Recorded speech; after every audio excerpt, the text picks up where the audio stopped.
আপনারা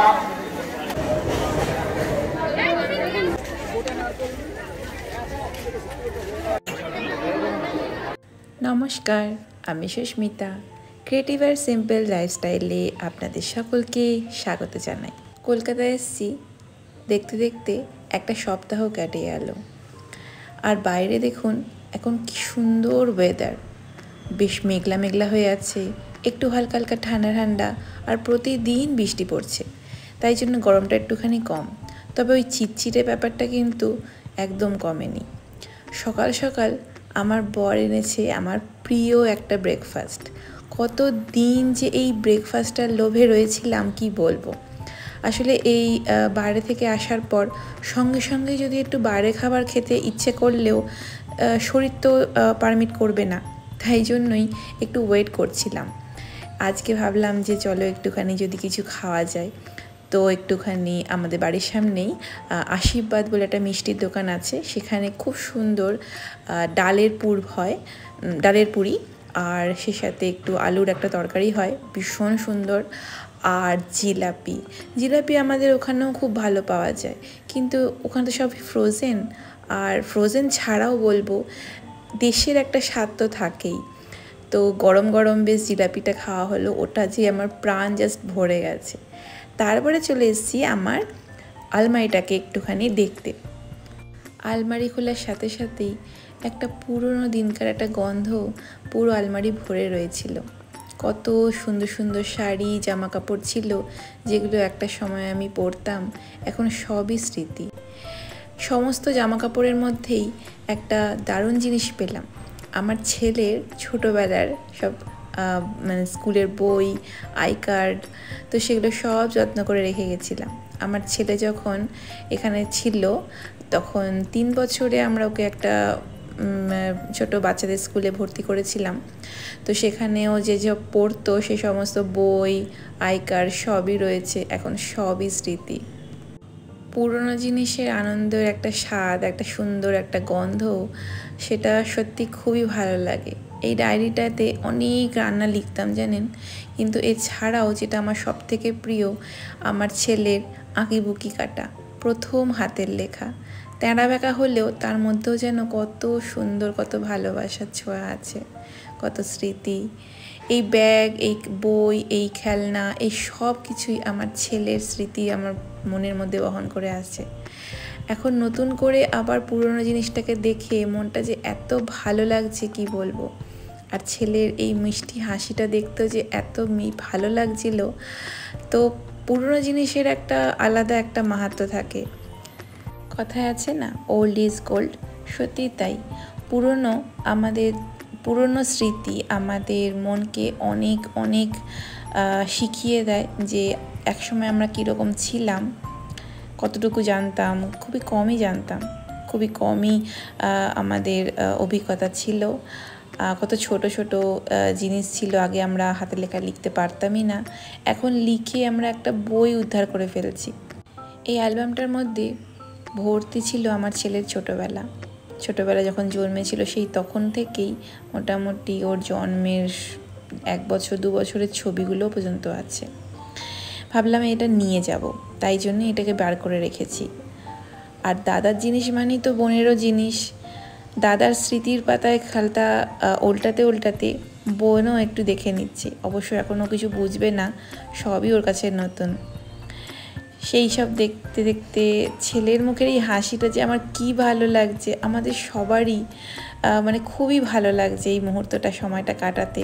তাই জন্যই ভাবলাম এই সমস্ত সুন্দর মুহূর্তগুলো, এই পুরনো স্মৃতিগুলো রোমন্থন করার মুহূর্তগুলো ক্যামেরায় একটু ব্লগ আকারে আপনাদের সাথেও একটু শেয়ার করি। আলমারির মধ্যে সব বন্ধ হয়ে আছে ধুলো মাখানো স্মৃতিগুলো, সেগুলোই রোমন্থন করতে আজকে বসে পড়েছি। তো এক এক করে সমস্ত বার করছিলাম, বার করতে করতে দেখুন কি পেয়েছি, আমাদের বিয়ের ছবি এবং এছাড়াও আরও অনেক ছবি, যেগুলো আমাদের মনকে এখন মানে পুরনো একটা স্মৃতি হয়ে আছে। আর এখন সেটা একটু বের করে অনেক কিছু মনে পড়ে যায়। ছবি তো কথা বলতে পারে না, কিন্তু মনের অনেক ভাব প্রকাশ করে ফেলে, অনেক কিছু মনে পড়িয়ে দেয়। অনেক হাসি, অনেক দুঃখ, অনেক কষ্ট, সব কিছুই মিলিয়ে মিশিয়ে এই ছবিগুলো। তবে ছবি সবসময় কিন্তু আমরা আনন্দের মুহূর্তগুলোই ক্যাপচার করে রাখি। কোথাও ঘুরতে যাওয়ার মুহূর্ত, কত আনন্দ, পরিবারের ছোটোবেলায় আমরা যেরকম দেখতে ছিলাম, আমার বাবাকে কেমন দেখতে ছিল, আমার মাকে কেমন দেখতে ছিল, এখন বয়সের ভারে যেমন দেখতে হয়ে গেছে। তো সেই জন্য মানে ছবি ভীষণ অনেক কথা বলে, অনেক কথা, অনেক মনের কথা বলে দেয়। তো ছবিগুলো দেখছিলাম, বিয়ের ছবিগুলোও দেখছিলাম কত সুন্দর রোগাচ্ছিলাম আমি। আর আমার এই ছবিগুলোতে কীভাবে আমাকে বিয়েতে সাজিয়েছিল সেটাও আমি আপনাদের সাথে শেয়ার করতে পেরে আমার খুব ভালো লাগছে। তো এখানে আমার বাড়িতে যিনি হেল্পিং হ্যান্ড আছেন তাকেও একটু দেখাচ্ছিলাম, আমার সব পুরনো স্মৃতিগুলো তার সাথেও একটু শেয়ার করে নিচ্ছিলাম। ইনি হচ্ছেন আমার বড় মাসি, বড় মেসো, দিদি। তো এখন দিদি অনেক বড় হয়ে গেছে, সবাই এখন সব বড় বড় হয়ে গেছে। আর যারা বড় ছিল তারা সব বয়সের ভারে অনেক অনেক উঁচুতে উঠে গেছে তারা। তো এই পেছনে ছবিগুলো হচ্ছে আমার এখন প্রথম এখানে এলাম, ছেলে যখন জন্মালো তারপরে আমরা 1 বছর 3 মাস পর ইন্ডিয়াতে আসি। তখনের একটা ছোটো গেট টুগেদার হয়েছিল ছেলে উপলক্ষে, তখনকার তোলা। আর এগুলো ছবিগুলো দেখে তো বুঝতেই পারছেন যে এটা আমার বিয়ের ছবি। আমার শ্বশুরবাড়ির তরফ থেকে যে তত্ত্বগুলো দিয়েছিল সেইগুলোর ছবি এগুলো। মেয়েকে এগুলো দেখাচ্ছিলাম বেশি করে। মেয়ে এখন ছোট, বুঝবে না, কিন্তু তাও দেখাতে তো ভালোই লাগে। আর এই যে দেখছেন ইনি হচ্ছেন আমার শ্বশুরমশাই, যিনি করোনার সময় আমাদের সবাইকে ছেড়ে চলে গেছেন। তো যাই হোক, এখন তার জায়গা তো আমরা কেউই নিতে পারবো না। তো ছবির পাতায় উনি শুধু আমাদের মনের মধ্যে রয়ে গেছেন। ছবির পাতাগুলো উল্টাতে উল্টাতে কাকে দেখছি, এটি তো আমার বরমশাই, কত হাসি মুখ, তাই না? এই মুহূর্তগুলো সত্যি তো, ছবি তো কথা বলে, হাসি আমাদের মনের মধ্যে জাগিয়ে তোলে। এই ছবিতে অনেক মানুষ আছেন যারা আমাদের সাথে এখন আর নেই, বা অনেক পুরনো, এখন অনেক বয়স হয়ে গেছে, তাদের সাথে হয়তো যোগাযোগও সেরকম নেই, কিন্তু এই ছবিগুলো দেখে আমাদের মনে অনেক কিছু মনে পড়িয়ে দিচ্ছে। সেটাই আমার ছেলে মেয়েদের সাথে একটুখানি শেয়ার করে নিচ্ছিলাম। 13টা বছর আগে মানুষের হাত ধরে একটা অচেনা পরিবেশে এসেছিলাম, যেখানে প্রতিটা মানুষই অচেনা ছিল। আজ কত আপন হয়ে গেছে তারা। এই ছবিগুলো তখন সত্যি নতুন নতুন ব্যাপার, নতুন সব কিছু, আনন্দ, একটু ভয়, একটু কষ্ট, নিজের প্রিয়জনদের ছেড়ে চলে যাওয়া, অথচ এই নতুন মানুষগুলো তখন এখন কত প্রিয় হয়ে গেছে। ছেলে মেয়ের সাথে শেয়ার করতে করতে নিজেরও বেশ একটু ভাবুক হয়ে গেছিলাম আমি। তারপর চললো আমার ছেলে মেয়ের খুনসুটি। এখন আমাদের সময়টা যাচ্ছে এমনই, কখন যে সকাল, কখন যে দিন রাত কিছুই বুঝতে পারছি না। যখন তখন ঘুমিয়ে পড়ছি, যখন তখন উঠে পড়ছি। রাত্রিবেলা ঝেঁপে বৃষ্টি এলো। এই বৃষ্টিটা কিন্তু ভীষণ সুন্দর লাগছে আমার কাছে। অনেক বছর পর এরকম মুষলধারে বৃষ্টিটাকে স্বাদ পাচ্ছি। রাত এখন অনেক, কিন্তু আমাদের চোখে ঘুম নেই। সারা দুপুর সারা সন্ধে যে ঘুমিয়েছি, মেয়ের চোখে ঘুম নেই, আর সেই জন্য আমরাও সব জেগে আছি। ছেলেকে আমার শাশুড়ি মার সাথে শুতে দিয়েছি, সেই জন্য ও এখন ঘুমাচ্ছে মোটামুটি। আর এখন মেয়ে যতক্ষণ জেগে আছে ততক্ষণ তো আমাদেরও ঘুম নেই। এটা হচ্ছে পরের দিনের সকাল। দুপুরবেলা খাওয়া দাওয়া হয়ে গেছে, এখন মেয়ে কেক খাবে। এই কেকটা নিয়ে এসেছি কারণ ট্রাভেল করার সময় তো খুব লাগে, আর এখানে এসে যদি সব রকম খাবারও খেতে না পারে, তার জন্যই এই ব্যবস্থা।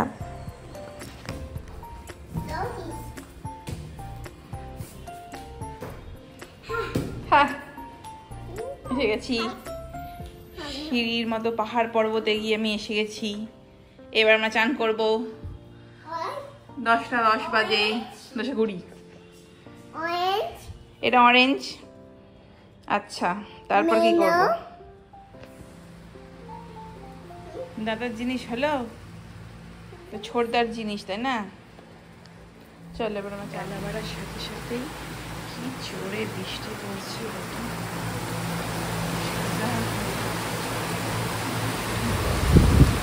বৃষ্টির মধ্যে দাঁড়িয়ে বৃষ্টি দেখা,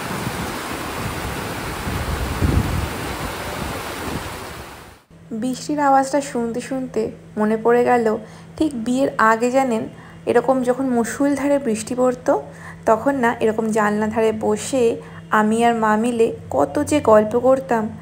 একই হয়তো গল্প, কিন্তু তার মধ্যেও যেন কত আনন্দ ছিল। মার সব ছোটোবেলার গল্প, মার বড়োবেলারও গল্প, আমারও কলেজের সমস্ত গল্প সব কিছু মার সাথে শেয়ার করতাম। আর সাথে থাকতো চা বা কফি, আর সেই সাথে তেলে ভাজা।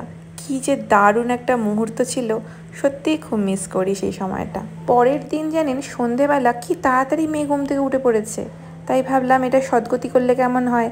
তাই বাবা মেয়ে মিলে আমরা 3 জনে মিলে চলে এসেছি বাড়ির পেছনে যে মেলাটা হচ্ছিল দেখিয়েছিলাম, আজকে সেখানেই আমরা এসেছি। আগের দিন ছেলে এসেছিলো, তাই আজকে আর ছেলেকে নিয়ে আসিনি, আর ও বাড়িতে এখন ঘুমাচ্ছে, তাই ভাবলাম থাক চলো মেয়েকে নিয়ে একটু ঘুরিয়ে নিয়ে আসি। মেলার আনন্দ উপভোগ করা কিন্তু আমার মেয়ের এই প্রথম। আগে কখনো মেলার স্বাদ কোনোদিনও পাইনি, তাই ভাবলাম চলো আমরা ছোটোবেলায় যেরকমভাবে আনন্দ করেছি, আমার ছেলে যেরকমভাবে আনন্দ করেছে, কিছুটা যদি স্বাদ মেয়েকেও দেওয়ানো যায়। মেয়ে তো এগুলো দেখে প্রথমে একটু ভয়ই পাচ্ছিল, তারপরে দেখছি ওর মতো অনেক বাচ্চা বসে বসে এই ঘুরছে এরকম গাড়ির মধ্যে বসে, তাই একটু সাহসে করে বসেছে। তবে বেশিক্ষণ বসাতে পারিনি, কিছুক্ষণ পরেই উনি কান্নাকাটি শুরু করে দিয়েছে। তারপর মেয়েকে নিয়ে এই পাশেই ড্রাগনটাতে চড়বো। তো এখানে তো মা মানে বড়দের সাথেও চড়ানো যাবে, মানে শুধু বাচ্চাকে তো রাখা যাবে না। তো আমরা সেই জন্য ভাবলাম চলো আমরাও একটুখানি ছোটোবেলার স্বাদটা পেয়ে নিই। তো একটু ওয়েট করছি, টিকিট কেটে নিয়েছি, একটু ওয়েট করছি। আর মেয়ের আনন্দ দেখে যে আমার যে কী ভাল লাগছে, মানে আমি শুধু না, আমার বর, আমরা দুজনেই খুব আনন্দ করছিলাম মেয়ের এই ছোটো হাসিটাকে দেখতে। আমরা চড়েছি কোথায় যাচ্ছি, ড্রাগনটায় উঠেছি তাই না, আবার ড্রাগন, এমন কোনো কথা বলবেন না। এরপর আবার একটুখানি এরকম ছোট বাচ্চাদের একটা রাইডে বসালাম। এখানেও চুপ করে বসেছিল কিছুক্ষণ, তারপরে একটুখানি কাঁদো কাঁদো মুখ করেছে, তাই ভাবলাম চলো আবার নিয়ে বেরোই। আর আমার তো চোখ ঘুরছে, হাতটা যেন নিষ্পিস নিষ্পিস করছে যে কতক্ষণে একটু কিছু কিনেছি জানেন, মেয়ের জন্য কিছু খেলনা, আমার সাজা করা জিনিস কিছু কেনার ইচ্ছে ছিল। মেলায় হলে যা হয়, মেলার এই সুন্দর সুন্দর জিনিসগুলো, গয়নাগাটি, ভাজাভুজি, খাওয়া দাওয়া, দেখুন আমি যেগুলো কি মিস করতি কি বলবো। জিলাপি ভাজা হচ্ছে, গজা, দেখে তো মানে জাস্ট কি বলবো। আর এটা কি বলেন তো, সত্যিকারের কিন্তু সবজি আনাজপত্র না, কিন্তু সব মাটির। গ্রাম বাংলার ঐতিহ্য সম্পূর্ণ মেলাগুলো কিন্তু বহু বছর ধরে সকলের মুখে হাসি ফোটায়, বাচ্চা থেকে বড়, এমনকি যারা বিক্রেতা তাদেরও যদি একটু বিক্রি হয় কত আনন্দ হয়। সকলের মুখে হাসি ফুটিয়ে আজকের এই ব্লগটা এখানেই শেষ করছি। কেমন লেগেছে আজকের এই ব্লগটা আপনারা কিন্তু অবশ্যই কমেন্টে জানাবেন। যদি ভালো লাগে ছোটো দেখে একটা লাইক আর শেয়ার করে দেবেন, আর অবশ্যই সাবস্ক্রাইব করবেন যাতে যখনই আমি কোনো ভিডিও রাখবো আপনাদের কাছে সবার আগে পৌঁছায়। আপনারা সবাই খুব ভালো থাকবেন, সুস্থ থাকবেন, আর অবশ্যই অন্যদেরও সুস্থ থাকতে সাহায্য করবেন। নমস্কার।